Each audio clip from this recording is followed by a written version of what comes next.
आदरणीय अध्यक्ष जी,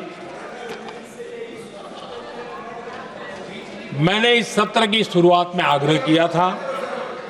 मैंने कहा था कि दल हित में हमारे मत मिले न मिले, दल हित में हमारे मत मिले न मिले, देश हित में हमारे मन जरूर मिलने चाहिए।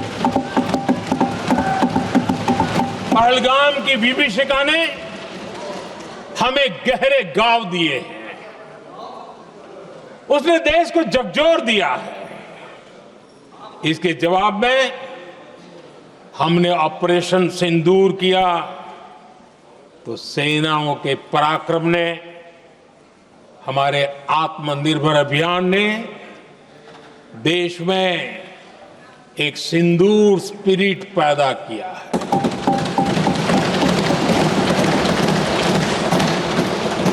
ये सिंदूर स्पिरिट हमने तब भी देखी जब दुनिया भर में हमारे प्रतिनिधि मंडल भारत की बात बताने गए। मैं उन सभी साथियों को बहुत बहुत बधाई देता हूं। आपने बहुत ही प्रभावी ढंग से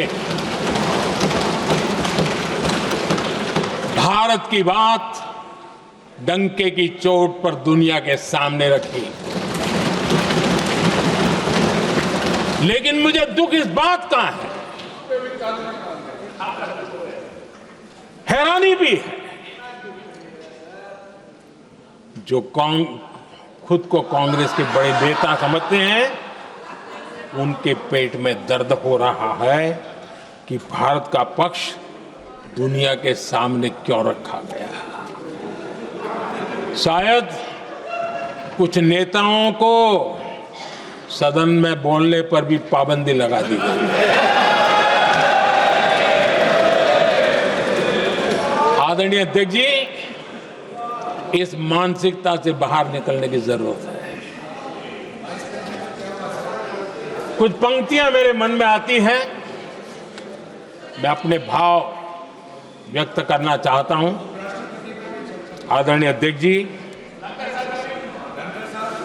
करो चर्चा और इतनी करो, करो चर्चा और इतनी करो कि दुश्मन दहशत से दहल उठे। दुश्मन दहशत से दहल उठे।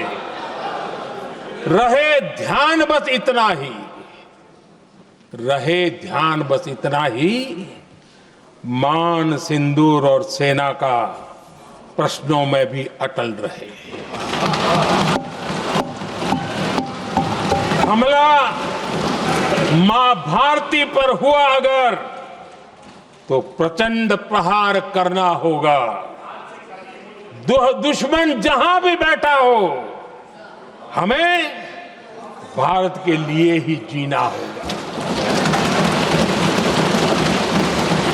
मेरा कांग्रेस के साथियों से आग्रह है कि एक परिवार के दबाव में पाकिस्तान को क्लीन चिट देना बंद कर दें।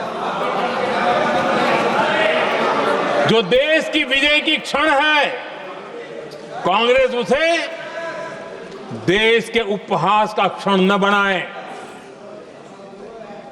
कांग्रेस अपनी गलती सुधारें।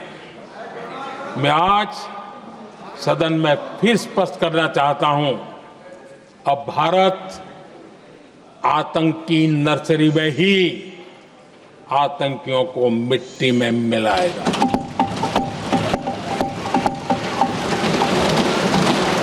हम पाकिस्तान को भारत के भविष्य खेलने नहीं देंगे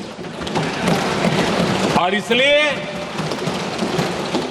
ऑपरेशन सिंदूर खत्म नहीं हुआ है, ऑपरेशन सिंदूर जारी है। और ये पाकिस्तान के लिए भी नोटिस है। वो जब तक भारत के खिलाफ आतंक का रास्ता रोकेगा नहीं, तब तक भारत एक्शन लेता रहेगा। भारत का भविष्य सुरक्षित और समृद्ध होगा, यही हमारा संकल्प है। इसी भाव के साथ मैं फिर से सभी सदस्यों को सार्थक चर्चा के लिए धन्यवाद देता हूं। और आदरणीय अध्यक्ष जी, मैंने भारत का पक्ष रखा है, भारत के लोगों की भावनाओं को व्यक्त किया है। मैं सदन का फिर से आभार व्यक्त करता हूं। बहुत बहुत धन्यवाद।